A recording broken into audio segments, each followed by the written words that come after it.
우리가 느헤미야서를 계속해서 지금 강해해 나가면서 오늘은 비전을 전념하는 사람이라는 제목으로 말씀을 나누도록 하겠습니다. 우리가 최근에 그 전념의 위력을 가장 피부로 느꼈던 것은 아마 2015년도에 있었던 메르스 사태 때가 아니었을까 그렇게 생각합니다. 중동에 다녀온 한 사람으로 시작된 이 질병이 짧은 시간 안에 186명의 환자들에게 감염이 됐습니다. 그리고 총 38명이 사망에 이르게 됐습니다. 이 모든 환자들 또 돌아가신 이분들은 다 다른 사람에서 전염된 사람들이었습니다.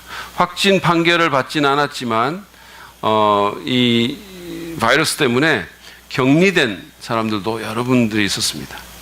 이 당시에 특별히 이 질병을 확산시키는데 큰 기여를 한 사람들을 일컬어서 슈퍼 전파자다 이렇게 말을 했어요.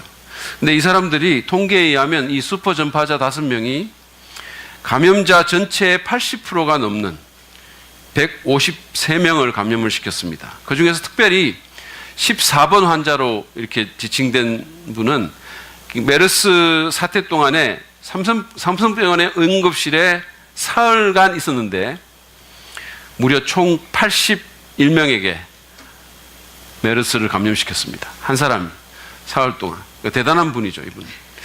저는 오늘 그 전염에 대한 얘기를 좀 나누려고 합니다. 근데 메르스 병균처럼 부정적인 것을 전염하는 것에 대한 것이 아니고 사실은 그 전염이란 단어가 꼭 부정적인 의미를 갖고 있는 것은 아닙니다. 한글 사전을 보면 전염은 남에게 옮는 것 또는 옮아서 물이 드는 것 이렇게 정의가 되어 있어요. 꼭 병균과 같이 나쁜 것을 옮기는 것만 쓰이지 않는 그렇게 쓸 필요가 없는 단어입니다. 여러분이 모르셨죠? 예, 왜 알았다는 듯한 표정으로 이렇게 있으십니까? 그래서 우리가 행복을 전염하다, 기쁨을 전염하다, 열정을 전염하다, 심지어는 예수님을 전염하다라는 말이 맞는 말인 거예요. 참고로 전염시킨다는 말보다 전염하다라는 말이 한글 맞춤법에 더 맞는 말이래요. 이것도 모르셨죠? 그러니까 우리 교회는 참 친절한 교회인 것 같아요. 이런 맞춤법까지 우리가 세세하게 잘 가르쳐 줍니다. 저는 오늘 이 비전을 전염하는 사람이라는 제목으로 말씀을 전하려고 합니다. 우리의 꿈, 우리의 비전, 특별히 이 꿈 너머의 꿈, 내가 세상에서 갖고 있는 어떤 세상적인 꿈을 넘어선 그 거룩한 꿈은 여러 사람들이 공유해야 합니다. 어느 시인이 말한 것처럼 혼자 꾸는 꿈은 단지 꿈일 따름이지만 함께 꿈을 꾸면 현실이 되기 때문입니다. 여러분 마틴 루터 킹 주니어라고 아시죠? 이분의 그 나에게는 꿈이 있습니다라는 그 유명한 연설, I have a dream이라는 유명한 연설 있잖아요. 거기서 잘 묘사된 것처럼 이분에게는 인종차별이 사라진 정말 사람이 자기의 피부 색깔에 의해서가 아니라 인격에 의해서 평가받는 그 미국 사회라는 그런 비전이 있었습니다. 이 비전은 수많은 사람들에게 영감을 주었고 수많은 사람들에게 공유가 됐습니다. 수많은 사람들이 같은 꿈을 꿨고 그로 인해서 완벽하진 않지만 그 꿈은 이제 미국 사회에서 현실이 된 것입니다. 여러분 개인적인 것이든 또는 공동체적인 꿈이든 혼자서 다 이룰 수 있는 것은 없습니다. 가치 있는 일은 좀처럼 혼자서 이룰 수 있는 일이 아니에요. 가치 있는 일은 많은 사람들이 함께 참여해야 됩니다. 그래서 우리에게 꿈 동역자가 필요한 거예요. 특별히 하나님 나라의 꿈, 건강한 교회의 비전, 하나님과 연관된 이 비전은 하나님께서 우리 마음에 두신 그 비전은 수많은 사람들에게 전염이 되어야 됩니다. 오늘 본문인 느헤미야 2장 11절부터 20절 말씀을 이렇게 보니까 이 느헤미야라는 사람이 정말 이 비전을 전염하는 사람이라는 사실을 제가 봤습니다. 그래서 제목도 그렇게 붙인 거예요. 오늘 본문을 보면서 우리가 하나님 나라의 비전을 전염하려 할 때 우리가 가진 꿈 너머의 꿈을 많은 사람들과 공유하려 할 때 어떻게 해야 할지 한번 생각해 보기를 원합니다. 먼저 오늘 본문 11절부터 16절 말씀에 의하면 우리가 이 비전을 전념하기 위해서 우리는 먼저 혼자만의 시간을 통해서 비전을 온전히 소유해야 한다는 거예요. 그것을 온전히 내 것으로 만들어야 한다는 겁니다. 지난주에 우리가 보았던 것처럼 느헤미야는 이제 드디어 예루살렘에 도착했습니다. 그동안 밤낮으로 마음에 품고 기도하던 곳, 늘 생각하던 곳에 드디어 도착하게 된 겁니다. 얼마나 가슴이 벅차올랐을까요?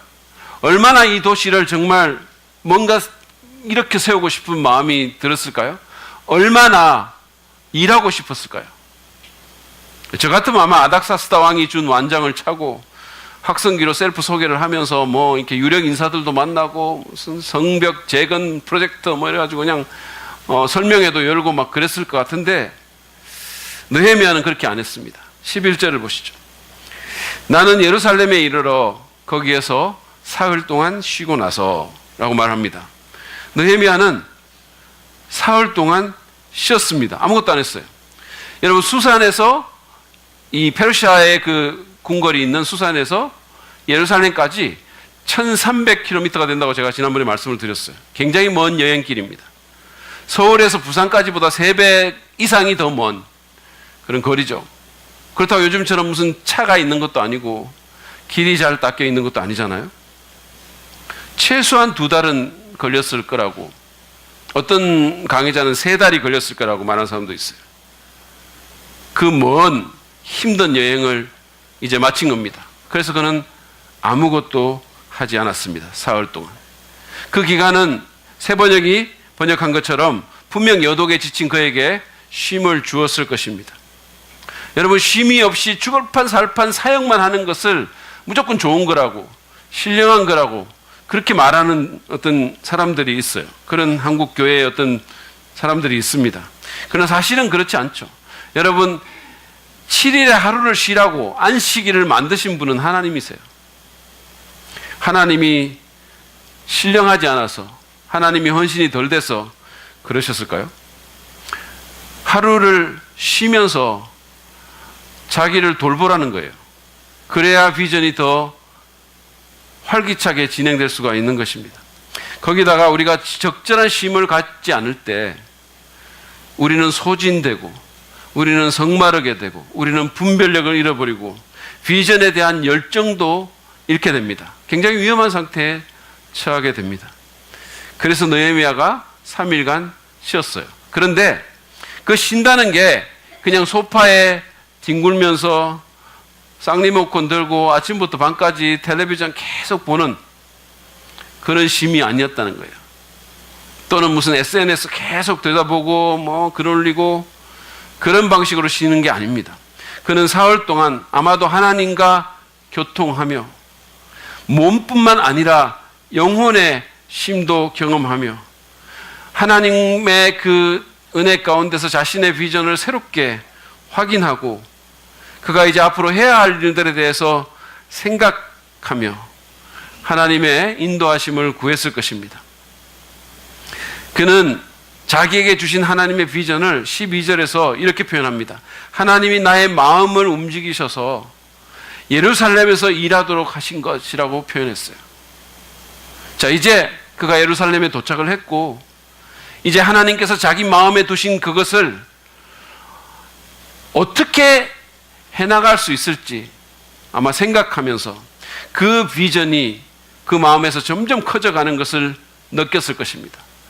그러는 동안 그는 주님, 이제는 어떻게 해야 될까요? 라고 기도하면서 주님의 지혜를 구했을 것이라고 저는 생각합니다. 그리고 사흘 후에 다음 스텝이 취해졌습니다. 느헤미야는 밤에 비밀리에 현장 조사를 나갑니다. 수행원이 몇 명이 있었지만 그는 여전히 외부와의 접촉을 다 끊고 개인적인 행보를 했습니다. 실질적으로는 혼자만의 시간을 계속해서 이어간 것이죠. 그 내용이 12절부터 16절에 나와 있습니다. 교독을 하면 좋을 것 같아요. 제가 먼저 읽겠습니다. 밤에 수행원을 몇 명 데리고 순찰을 나섰다. 하나님이 나의 마음을 움직이셔서 예루살렘에서 일하도록 하신 것을 나는 그때까지 어느 누구에게도 말하지 아니하였다. 나에게 짐승이라고는 내가 탄 것밖에 없었다.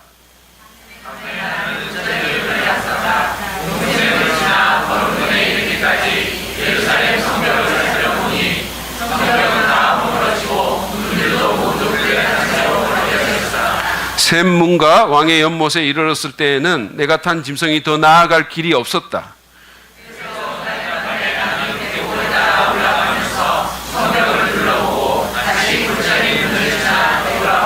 같이 읽습니다. 그때 내가 유다 사람들이나 제사장들이나 귀족들이나 관리들이나 그 밖에 직책을 가진 어느 누구에게도 이것을 말하지 아니하였으므로 관리들은 내가 어디를 다녀왔는지 무엇을 하였는지 아무도 알지 못하였다. 느헤미야는 아무에게도 알리지 않고 아무도 모르게 밤에 나갔습니다. 그리고 예루살렘의 무너진 성벽을 자기 눈으로 직접 확인했어요. 그리고 막혀있는 곳, 불타서 폐허가 되어 있는 그곳을 직접 밟아보기도 했습니다. 그는 왜 이렇게 했을까요?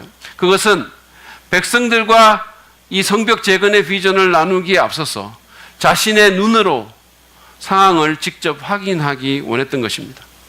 13절과 15절에 보면 성벽을 살펴봤다, 성벽을 둘러봤다라는 단어가 나오거든요. 이 같은 단어인데 사실은 히브리어로 무언가를 매우 주의 깊게 들여다보다라는 뜻을 갖고 있는 거예요. 무언가를 매우 주의 깊게. 이게 사실은 의학적인 용어인데 의사가 환자의 환부를 아주 세심하게 주의 깊게 살펴볼 때 쓰던 말이었었어요. 느헤미야는 예루살렘의 성벽이 무너진 것에 대해서, 성문이 불탄 것에 대해서 소식을 듣기는 했지만 직접 자기 눈으로 보지는 못했어요. 그래서 이제는 그것을 보기를 원했던 겁니다. 여러분, 자기가 실제로 본 적도 없는 것에 대해서 어떻게 다른 사람을 확신시킬 수가 있겠습니까? 제 친구 하나가 이렇게 생각이 나는데, 제가 청년 때예요. 당시에 제가 그 친구에게 이제 복음을 계속 전하면서 예수님께 인도하려고 굉장히 노력을 많이 하고 있던 때였습니다. 그 당시에 이 친구가 상당히 관심을 많이 보이고 마음이 굉장히 많이 열렸었던 그런 상황이었어요. 근데 이 친구가 이제 저희 이모님하고 같은 아파트에 살았는데 저하고 너무 친했기 때문에 저희 이모님하고도 잘 알았어요. 그 아파트에서 우연히 이제 저희 이모님을 이 친구가 만난 거예요. 맞닥뜨리게 된 거예요. 이 친구가 우리 이모님을 보자마자, 이모님, 예수님을 믿어야 구원받고 천국 갈 수 있답니다. 마음의 평안도 누리고요. 이렇게 말을 한 거예요. 그러니까 우리 이모님이 너는 믿냐? 이렇게 물었어요. 그랬더니 이 친구 하는 말이 아니요, 아직은요, 이렇게 대답한 거죠. 그래서 우리 이모님이 참 싱겁기는 그러고는 떠났대요. 그러고는 저한테 와가지고 걔를 만났는데 걔가 자기도 안 믿는다면서 나한테 그 말을 하더라? 이거 어떻게 받아들여야 되니? 이렇게 얘기했어요. 느헤미야는 그렇게 되기를 원치 않았어요. 그래서 그는 밤에 홀로 나섰던 겁니다. 무너진 성벽과 불탄 성문을 바라보면서 느헤미야는 아마 앞으로 어떻게 해야 할지 그림을 그렸을 거예요. 그 규모가 어떻게 되는지, 얼마만한 사람이 필요한지 그런 것들을 생각했을 것입니다. 여러분, 지도자는 단순히 꿈나라에서 살아서는 안 됩니다. 그는 현실과 팩트를 정확하게 파악하고 그 위에 비전을 세워야 되는 겁니다. 그날 밤 느헤미야는 자기 눈으로 문제를 직접 봤습니다. 왜냐하면 문제를 보는 데서부터 비전이 시작되기 때문이에요. 많은 사람들이 자기 삶에서 뭐가 무너져 있는지, 뭐가 문제인지, 자기 가정에 어떤 것이 어려운 점인지 문제를 보지를 못해요. 문제를 문제로 알지 못합니다. 많은 그리스도인들이 내가 지금 어떤 문제에 봉착해 있는지 영적으로, 과연 내가 지금 주님을 섬기고 예배하고 신앙생활 하는 것이 이게 맞는 건지 문제를 문제로 못 보니까 비전도 못 보는 거예요. 느헤미야는 자기 눈으로 문제를 봅니다. 그리고 그것과 함께 가능성도 봤을 거예요. 이스라엘 백성의 수치가 피부로 느껴지면서 거룩한 불만족과 사명에 대한 부담이 그의 마음을 가득 채웠을 것입니다.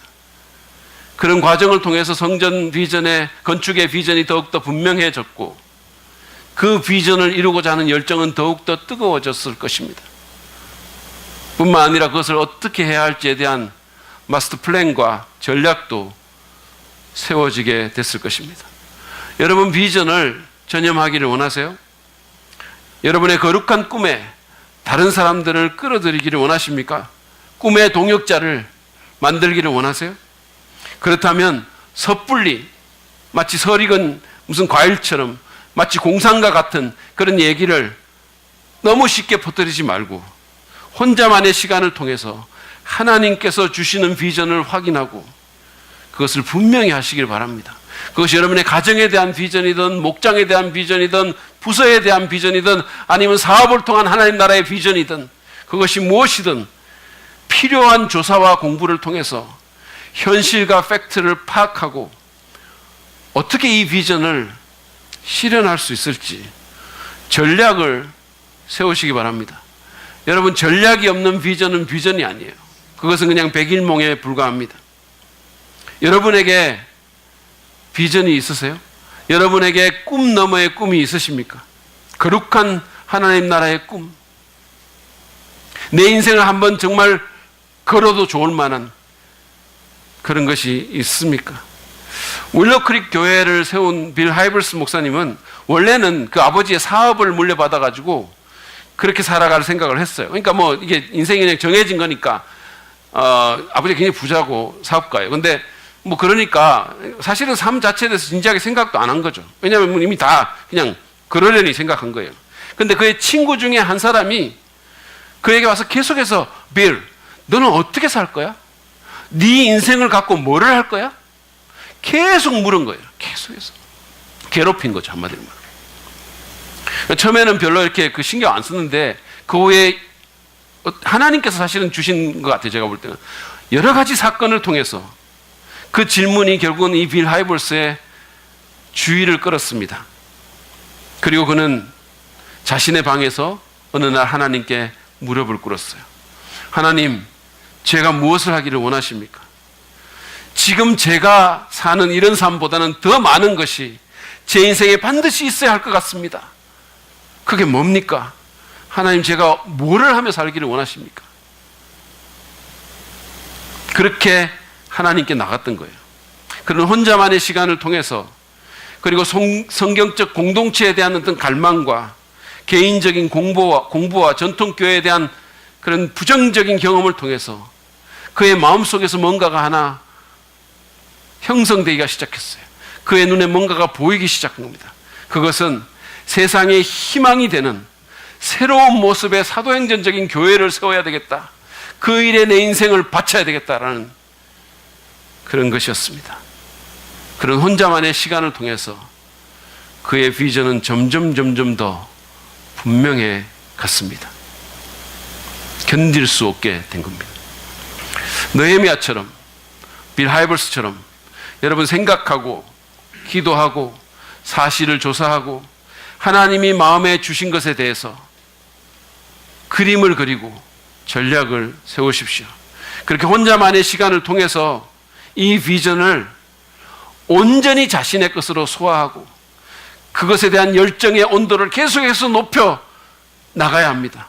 그래야 더 많은 사람에게 더 확신 있게 비전을 전념할 수가 있습니다. 두 번째로 오늘 17절부터 18절 말씀은 이 비전을 전념하기 위해서 우리는 긍정적인 태도로 비전을 다른 사람과 나누어야 함을 우리에게 가르쳐 줍니다. 혼자만의 시간을 통해서 성벽 재건의 비전을 온전히 소유하게 된 그리고 거기에 대한 전략을 그린 이 느헤미야가 이제 그 비전을 다른 사람들과 나누기 시작합니다. 17절과 18절 상반절이에요. 이렇게 돌아보고 난 다음에 나는 비로소 관리들에게 말하였다. 다시 말해서 혼자만의 그런 시간을 통해서 이 비전이 확실해지고 그 열정이 뜨거워졌을 때 나는 비로소 관리들에게 말하였다. 여러분이 아는 바와 같이 우리는 지금 어려움에 빠져 있습니다. 예루살렘은 폐허가 되고 성문들은 불탔습니다. 이제 예루살렘 성벽을 다시 쌓읍시다. 남에게 이런 수모를 받는 일이 다시는 없어야 할 것입니다. 나는 또한 나의 하나님이 선하신 손길로 나를 잘 보살펴 주신 것과 왕이 나에게 한 말을 그들에게 말하였다. 여기서 느헤미야가 한 말을 이렇게 자세히 들여다보면 그의 호소는 매우 긍정적이고 매우 열정적입니다. 그는 예루살렘에 온 지 얼마 안 됐는데, 불과 3, 4일밖에 안 지났는데 여기서 그 사람들에게 말을 하면서 우리라는 단어를 쓰고 있어요. 세 번역에는 사실은 이 우리라는 말이 단어가 하나밖에 안 나오는데, 한 번밖에 안 나오는데 사실은 3번이나 쓰여져 있어요. 이 짧은 문장에서. 그는 자기보다 먼저 왔던 그 사람들을 당신들이라고 부르지 않아요. 당신들이 이 문제를 만든 거 아니냐고, 당신들이 먼저 와서 한 게 뭐냐고, 그러면서 그들을 비난하지 않습니다. 오히려 그들과 자신을 동일시하고 있는 거예요. 우리가 지금 어려움에 빠져 있다라고 말합니다. 우리가 성벽을 쌓아야 된다고 말합니다. 우리가 남에게 수모를 받아서는 안 된다라고 말을 해요. 지난번에 우리 교회 건축 그 디자인 설명회가 끝나고 나서 저희 집사람이 저한테 윤 회장이 이 프레젠테이션을 참 잘했다고, 그러면서 이렇게 뭐라고 얘기냐면 참 지혜롭게 하는 것 같다고 이런 얘기를 하는 거예요.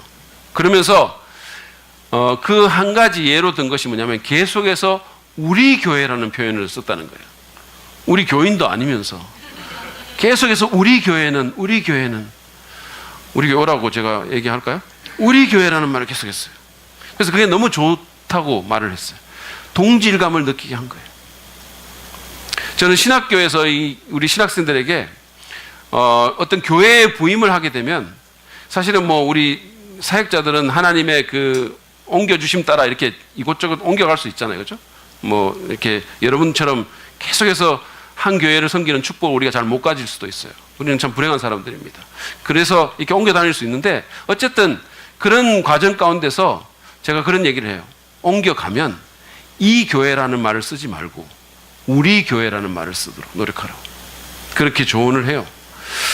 여러분 한번 따라해 보실까요? 이 교회 노노. 왜 그러세요? 이 교회 노노. 우리 교회 예스 예스. 아니 왜 그러세요? 왜 이렇게 쑥스러워 하십니까?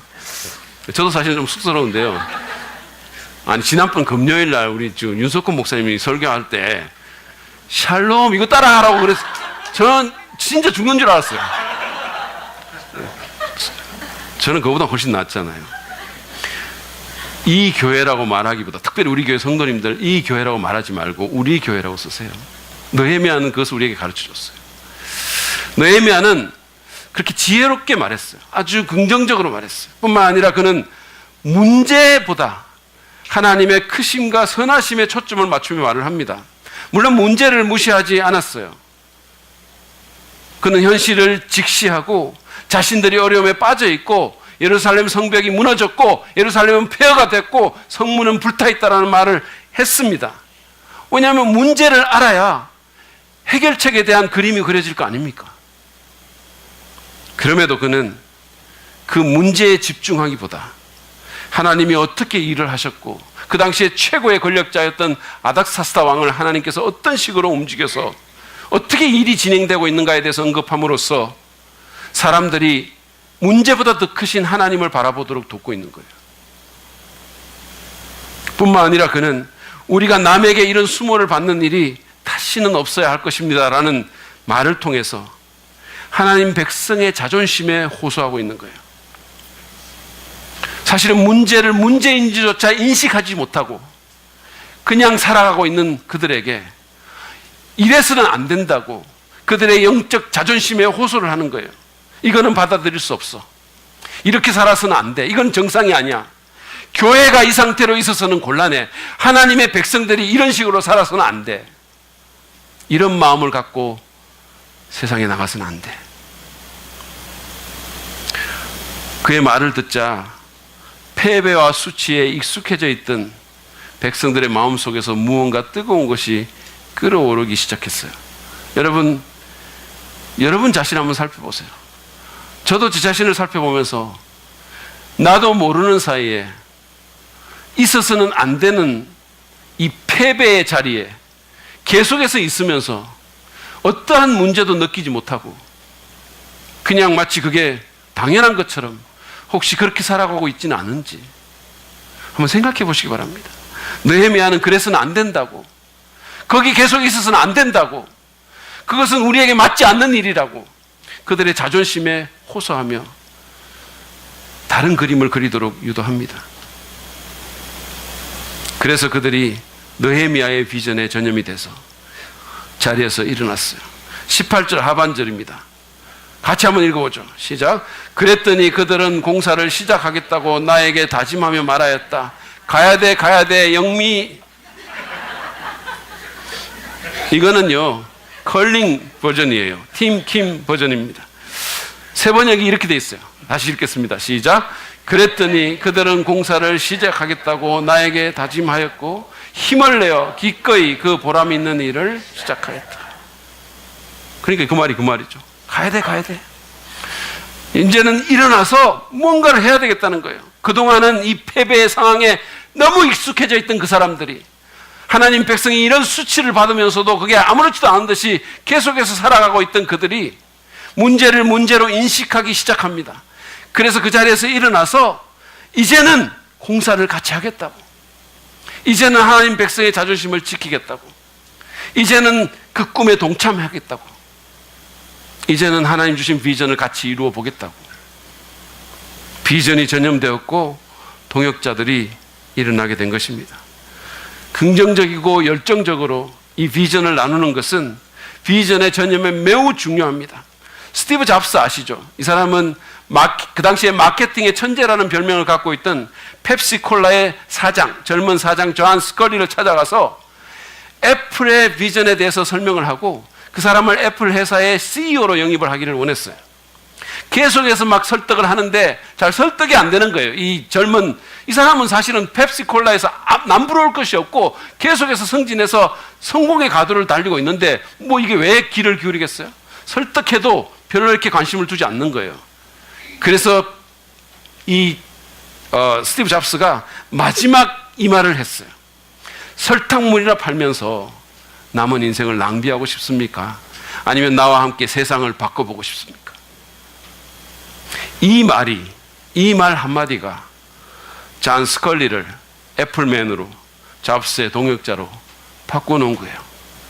여러분의 마음속에서 끓어오르는 꿈과 비전을 공유하기를 원하신다면 긍정적인 방식으로, 열정적인 방식으로 그것을 사람들과 나누시기 바랍니다. 문제와 어려움을 직시하면서 그것들을 무시하지 않으면서 동시에 가능성과 할 수 있다는 그런 믿음을 제시하시기 바랍니다. 앤디 스탠리는 비전이 언제나 문제에 대한 해결 방법이다라고 말을 했어요. 문제를 알아야 비전이 세워지는 거예요. 당시에 예루살렘의 문제는 무너진 성벽이었고 느헤미야의 비전은 그 성벽을 재건하는 것이었어요. 그는 문제를 문제로 느끼지도 못하는 사람들에게 뭐가 문제인지를 인식하게 만들었고 열정적이고 긍정적인 방식으로 해결책을 제시했습니다. 그런가 하면 1960년대 미국의 문제는 인종차별이었어요. 그런 상황에서 마틴 루터 킹 주니어는 인종적인 편견과 차별이 없는 그런 아름다운 사회의 비전을 제시합니다. 그는 이 비전을 다음과 같은 그림 언어로 묘사했어요. 여러분 모두가 잘 아시는 연설입니다. 나에게는 꿈이 있습니다. 언젠가 이 나라가 모든 인간은 평등하게 태어났다는 것을 자명한 진실로 받아들이고 그 진정한 의미를 신조로 살아가게 되는 날이 오리라는 꿈입니다. 언젠가는 조지아의 붉은 언덕 위에 예전에 노예였던 부모의 자식과 그 노예의 주인이었던 부모의 자식들이 형제애의 식탁에 함께 둘러앉는 날이 오리라는 꿈입니다. 언젠가는 불의와 억압의 열기에 신음하던 저 황폐한 미시시피주가 자유와 평등의 오아시스가 될 것이라는 꿈입니다. 나의 내 자녀들이 피부색이 아니라 인격에 따라 평가받는 그런 나라에 살게 되는 날이 오리라는 꿈입니다. 여러분 그림이 그려지지 않으세요? 이처럼 비전을 나눌 때 미래를 상상하게 하는 것 매우 중요합니다. 무엇보다도 하나님의 크심과 선하심에 초점을 맞추십시오. 느헤미야가 그랬던 것처럼 우리에게는 문제보다 훨씬 더 크신 하나님이 있음을 사람들이 인식하게 만들어야 돼요. 여러분의 개인적인 비전뿐만 아니라 가정의 비전, 목장과 부서의 비전, 교회의 공동체적 비전에 대해서도 사람들과 나누십시오. 나눠야 돼요. 말해야 돼요. 우리 교인들끼리도 우리 교회 구호가 뭔지 아니? 덜 종교적인, 더 예수 닮은 교회라는 거 알고 있니? 이거 멋있지 않냐? 우리 교인들끼리도 얘기해야 돼요. 우리 그런 교회를 같이 세워서 정말 세상을 바꿔보지 않을래? 우리 안에 이런 대화들이 오갈 수 있어야 돼요. 그렇게 말하며 이 아름다운 비전을 나누시길 바랍니다. 그러면 더 많은 사람들이 이 비전에 전념될 것이고, 그러면 하나님의 아름다운 일이 우리 가운데서 일어나게 될 것이고, 우리의 인생이 의미와 가치를 갖게 될 것입니다.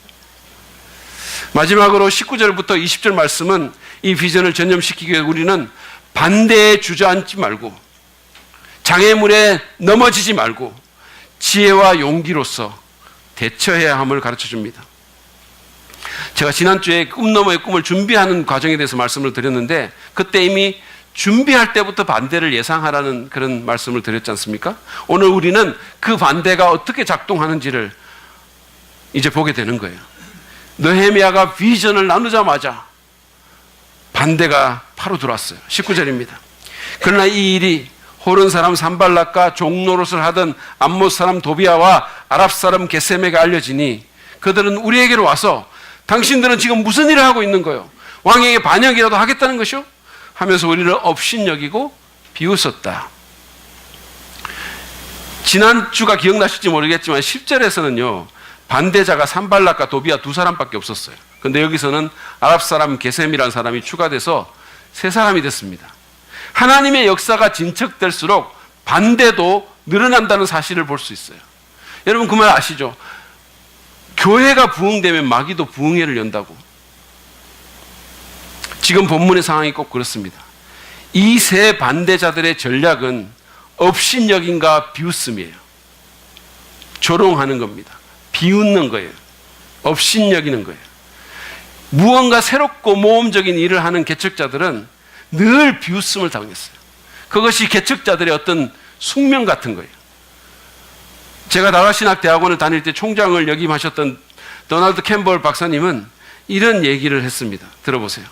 미국 최초의 증기선은 뉴욕에서 얼바니까지 한 200km를 가는데 32시간이 걸렸다. 사람들은 비웃었다. 초기의 자동차는 하도 느려서 그냥 서 있는 것 같았고 말과 마차에 추월을 당했다. 사람들은 비웃었다. 완전 굴욕이죠. 자동차가 말에게 추월당하고 마차에게 추월당하고.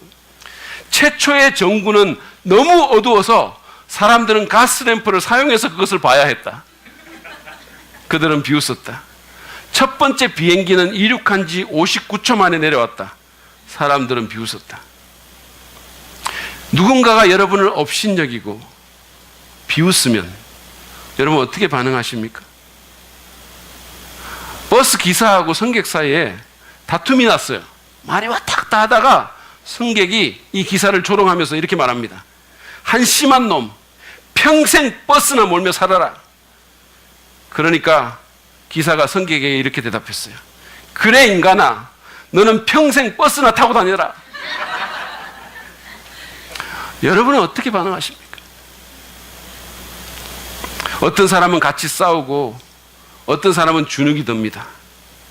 여러분 우리가 이게 하나님의 백성인데 내가 교회인데 이래서는 안 되겠다고, 이렇게 살아서는 안 되겠다고 뭔가 새로운 비전을 갖고 새롭게 꿈꾸며 나아갈 때 세상이 우리를 조롱할 수 있어요. 업신여길 수 있어요. 광신자라고 비난할 수 있어요. 그런 것들이 우리를 주저앉히거나 우리를 곁길로 가게 하거나 우리의 비전을 중단시킬 수 있습니다. 그렇지만 느헤미야는 그러지 않았어요. 그는 위축되지 않았고 말싸움을 하지도 않았습니다. 그는 아닥사스다 왕이 준 편지를 막 친서를 흔들면서 고함을 지르지도 않았어요. 야, 이게 왕의 친서라는 거거든? 보이기나 하냐? 눈 좀 찢어줄까? 앞트임 뒤트임 수술할래? 뭐 이러지 않았단 말씀이에요. 그는 왕보다 더 큰 분을 바라보고 이렇게 대답합니다. 20절이에요. 내가 나서서 그들에게 대답하였다. 하늘의 하나님이 우리를 위하여 이 일을 꼭 이루어 주실 것이요, 성벽을 다시 쌓는 일은 그분의 종인 우리가 해야 될 일이요, 예루살렘에서는 당신들이 차지할 몫이 없어, 주장할 권리도 기억할 만한 전통도 없어. 느헤미야는 이 반대 세력들에게 이 일이 하나님의 일이고 하나님께서 이루어 주실 일임을 확신했어요. 그렇게 말했어요. 그래서 그는 스스로가 그렇게 확신했기 때문에 그 일을 반대하는 누구의 목소리에도 방해받지 않으려고 결심했습니다. 하나님 외에는 누구도 이 비전을 중단시키지 못하게 했던 겁니다. 여러분, 우리는 반대의 목소리에 대해서, 비판에 대해서 지혜와 용기를 갖고 대처해야 돼요. 어떤 올바른 일이든 반대가 있을 수 있어요. 모든 사람이 다 좋아하고 찬성하는 그런 일은 없는 거예요. 하나님의 뜻을 행하는 일도 마찬가지입니다. 여러분, 예수님의 경우를 보십시오. 인류 구원의 비전을 이루기 위해서 십자가 죽음에 대해서 말했을 때 제자인 베드로는 예수님을 책망까지 하면서 그 길을 막았었어요. 대제사장들과 율법학자들과 바리새인들은 계속해서 예수님을 반대했고 그분의 비전을 죽이려고 했습니다. 심지어 제자 중에 하나인 가룟 유다는 그의 스승인 예수님을 배신하고 원수들의 손에 예수님을 넘겨주기까지 했어요. 반대와 장애물과 문제가 있을 수 있습니다. 비판을 받을 수 있습니다. 지도자의 경우에는 더욱 그렇습니다. 여러분들이 제가 지금 지도자 얘기를 하고 리더 얘기를 하면 나는 아닌데 이렇게 생각하는 분이 있을지 모르겠지만 사실은 모든 그리스도인은 다 지도자예요. 왜냐하면 지도력은 영향력이기 때문입니다. 영향력을 줄 수 있는 사람들은 다 지도자예요. 여러분들 부모님이면 여러분은 자녀에게 영향력을 줄 수 있고 여러분은 지도자입니다. 지도자는 한 번도 비판받은 적이 없는 지도자는 아무 중요한 일도 못했을 가능성이 매우 큽니다. 어떤 부모들 가운데는 비판받기가 싫어서 자녀들에게 올바른 말을 해주지 않는 사람들이 있어요. 그것은 지도자가 할 일이 아닙니다. 우리는 반대와 비판에도 불구하고 그것이 만약에 하나님이 내 마음에 주신 일이고 그것이 참으로 옳은 일이라면, 그것이 참으로 우리가 이루어야 될 꿈이라면 계속해서 나가야 되는 겁니다. 물론 모든 반대와 비판이 다 무가치하고 해롭다는 뜻은 아닙니다. 그래서 지혜와 분별력이 필요한 거예요. 만약에 누군가가 하나님의 음성을 듣고 올바른 태도로 그 반대를 표현한다면 우리는 그의 말에 귀를 기울여야 합니다. 그러나 오늘 본문의 산발락과 도비아와 게셈처럼 그게 하나님으로부터 온 것이 아닌 것이 분명하고 태도조차 잘못되었다면 우리는 느헤미야처럼 단호하게 대처해야 합니다. 무엇보다도 우리의 꿈과 비전이 하나님께서 우리 마음에 심어주신 것이 확실하다면, 그것이 개인적인 것이든 아니면 공동체적인 것이든 하나님이 우리에게 주신 것이 확실하다면 우리는 반대에 위축되거나 주저앉아서는 안 됩니다. 그러면 어떤 일도 이룰 수가 없는 거예요. 지혜와 용기로 반대에 대처하며 계속해서 앞으로 나가야 됩니다.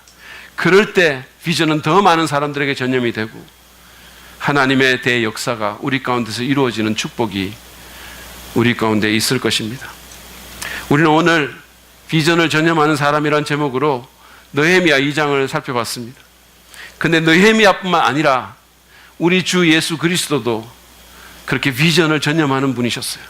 예수님은 사람들 앞에 본격적으로 나타나기 전에 40일 동안 광야에 혼자 거하시면서 금식과 기도 가운데 십자가의 죽음과 부활을 통한 인류 구원의 그 놀라운 사역, 특별히 음부의 권세가 이기지 못하는 교회의 비전을 분명히 하셨습니다. 그리고 그 비전에 대한 열정의 온도가 끌어올랐을 때 그것들을 제자들과 나누었습니다. 그분은 또한 수많은 반대에도 굴하지 아니하고 그 비전을 이루기 위해 앞으로 나갔습니다.